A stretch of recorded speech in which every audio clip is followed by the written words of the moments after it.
और उनके एक मंत्री के लड़के ने जौनपुर में बहुत गुंडागर्दी की थी। उनने नाम भी लिया और कहा कि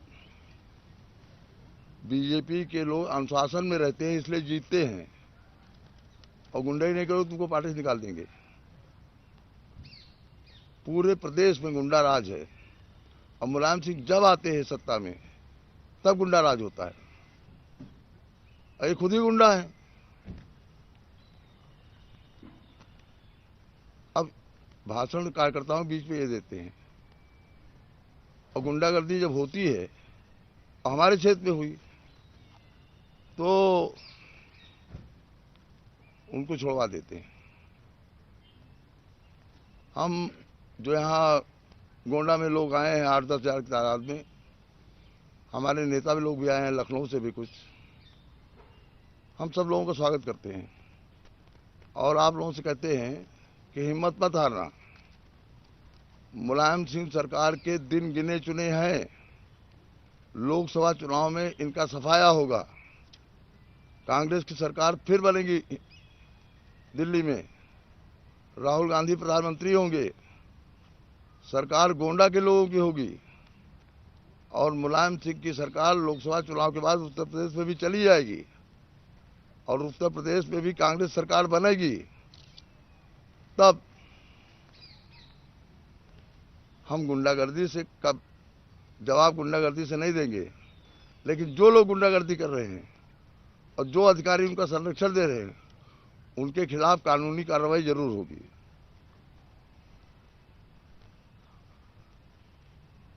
आज मुलायम सिंह सबसे ज्यादा परेशान कर रहे हैं मुसलमानों को और किसानों को।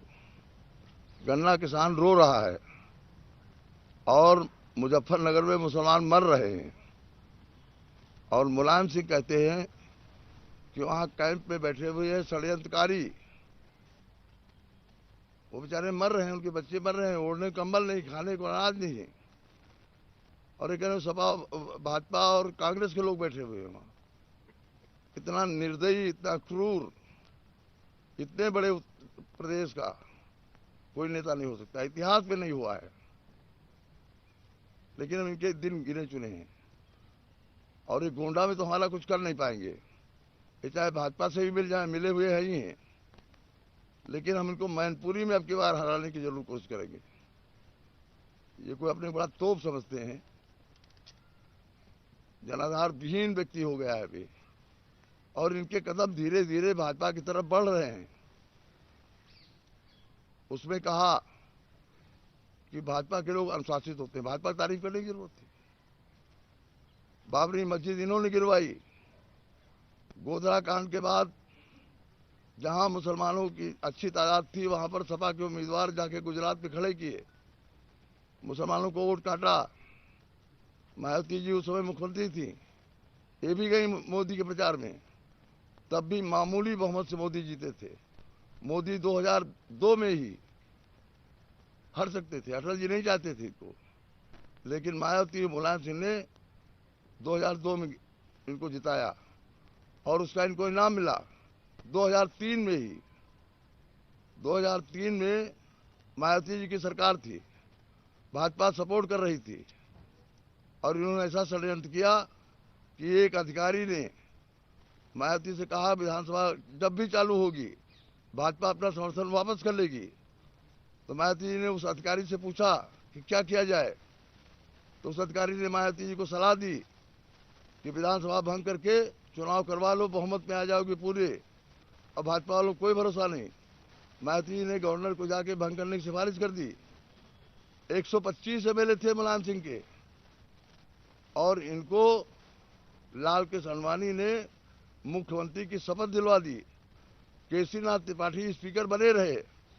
आज तक इतिहास में ऐसा नहीं हुआ है कि रूलिंग पार्टी दूसरी हो और स्पीकर हो अपोजिशन का, और केसीनाथ त्रिपाठी तब तक स्पीकर बने रहे जब तक इलीगल डिफेक्शन करवा के बसपा का और बहुमत नहीं हो गया। जब बहुमत हो गया तो केसीनाथ त्रिपाठी हट गए और माधव साहब पांडे आ गए। मुसलमानों की ताकत नहीं जानते हैं मुलायम सिंह। ये सरकार जो चला रहे हैं ये मुसलमानों की बनाई हुई सरकार है। उत्तर प्रदेश में 18 से 20% मुसलमान वोट है। 18 से 20% जिस तरफ एक तरफा जाएगा दूसरी पार्टियों के समीकरण बिगड़ जाएंगे। मुलायम सिंह जी, आप मोदी और अंबानी से साजिश करके उत्तर प्रदेश को बर्बाद कर दिए। आज सबसे कम विकास दर उत्तर प्रदेश की है। उत्तर प्रदेश में औद्योगिकरण का माहौल ही नहीं बन पा रहा है। एक पावर प्लांट आपने नहीं लगाया, बिजली 2 घंटे में देहात में नहीं मिलती है। आप जितने वादे किए थे चुनाव में, एक वादा नहीं पूरा हुआ है। इस समय मुजफ्फरनगर में कैंपों में मुसलमानों के बच्चे मर रहे हैं। नेल्सन मंडेला मरे थे। हमारी अध्यक्ष सोनिया जी ने अपना जन्मदिन नहीं मनाया।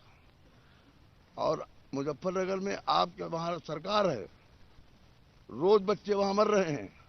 आप सैफई महोत्सव बना रहे हो। सैफई महोत्सव में विदेशों से नाचने वाली लड़कियां बुलाई जा रही हैं। आप मौज मस्ती कर रहे हो। आप खुश हो कि मुसलमान बच्चे मर रहे हैं। ये इन बच्चों का श्राप ही आपको खा जाएगा। मुसलमानों का इतिहास आप नहीं जानते हो।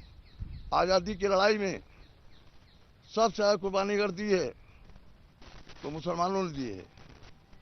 दिल्ली से लाहौर तक सड़क के किनारे कोई पेड़ ऐसा नहीं बाकी है जिसमें एक आलिम को फांसी नहीं दी गई हो।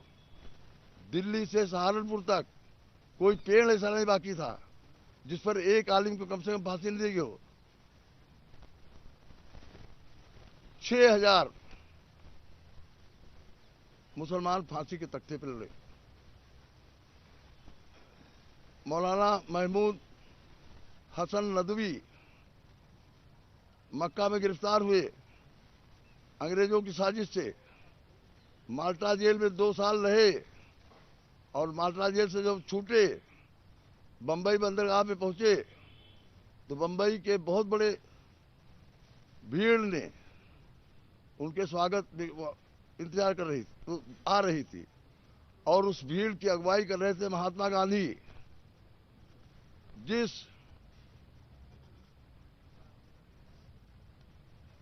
भीड़ की अगुवाई महात्मा गांधी ने की हो और वो मुसलमानों की भीड़ हो, और उस दिन से ये देवबंद के जितने मानने वाले लोग थे और जितने वहाँ मुसलमान थे, जितने जो 6,000 लोग चढ़े थे फांसी पे, सब गांधी जी के पीछे खड़े हो गए। उनके परिवार पूरा खड़ा हो गया।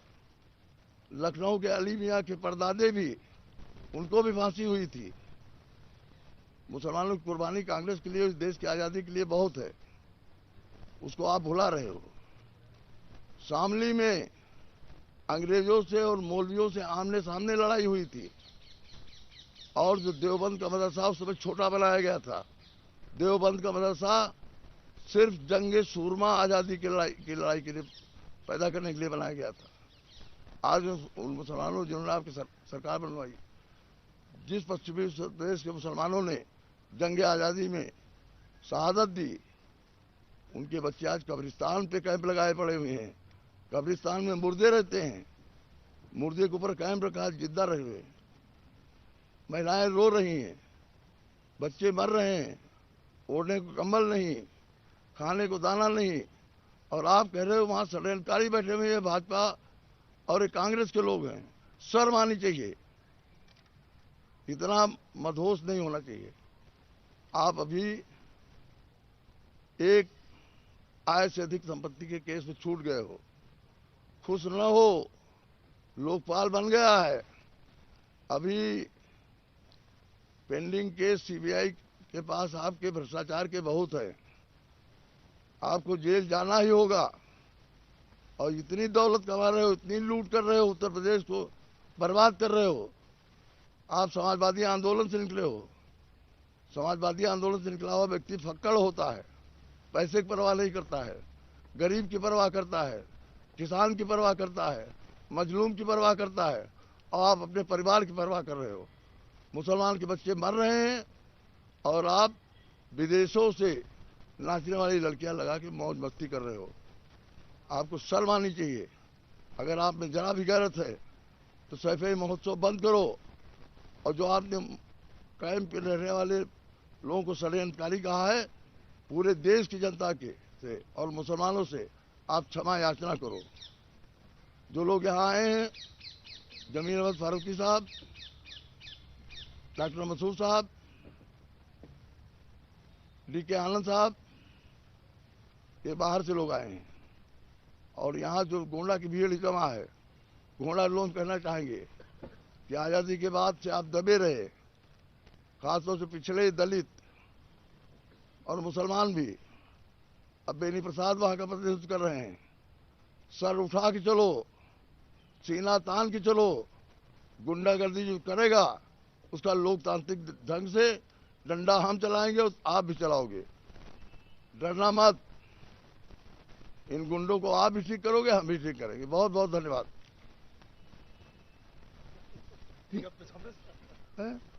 हाँ, आप जो पूछा बोलो, ये सही है।